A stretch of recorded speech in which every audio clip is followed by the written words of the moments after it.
네, 안녕하세요. 장특별 변호사입니다.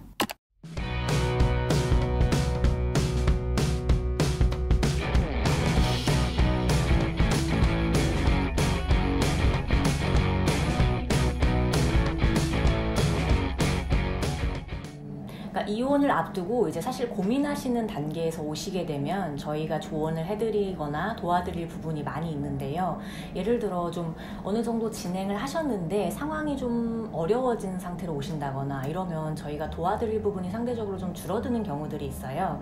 그래서 이혼을 앞두고 참 막막하신 분들이 많이 있으신데 적어도 이 정도는 좀 직접 체크를 해 보셨으면 좋겠다, 이런 것들이 아무래도 있죠. 그래서 그런 것들을 좀 말씀드리려고 합니다.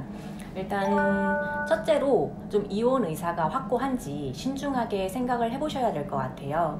예를 들어 뭐 이혼한다는 그런 의사를 상대방에게 내비쳤을 때 그것으로 오히려 관계가 악화되면서 뭐 이혼으로 가는 경우도 있다 보니까요. 그래서 이혼이 참 쉽지 않은 결정인 만큼 신중하게 좀 생각을 해보셔야겠죠. 이제 어떤 의뢰인분들은 상담을 오셔서 뭐 제가 이러이러한 상황인데 이혼을 해야 될까요? 이런 말씀을 하시는 경우가 있는 거예요. 그래서 처음에는 왜 이런 걸 질문하시지? 그래서 이혼 의사 결정은 당사자께서 하셔야죠, 이렇게만 말씀을 드렸는데, 이게 또 그래도 좀 궁금해 하시는데 어떤 말씀을 드려야 될까, 정말 어떤 걸 좀 물어보고 싶으신 걸까, 저도 함께 고민을 해봤어요.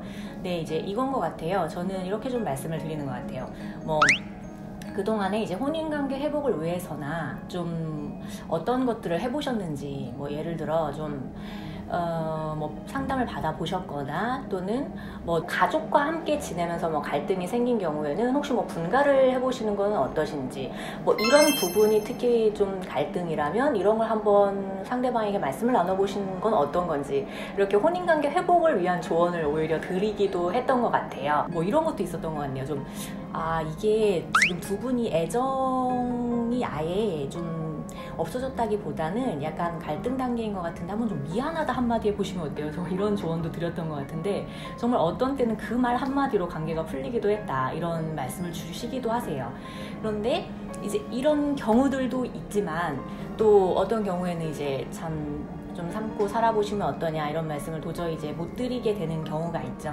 이제 그런 경우에는 결국에는 이혼을 진지하게 준비를 하셔야 될 것 같은 그런 순간이 있는데, 그럴 경우에는 또 준비를 참 잘 하셔야 돼요. 그래서 준비를 할 때 좀 어떤 걸 체크해야 될지 이런 걸 또 말씀을 드리려고 합니다.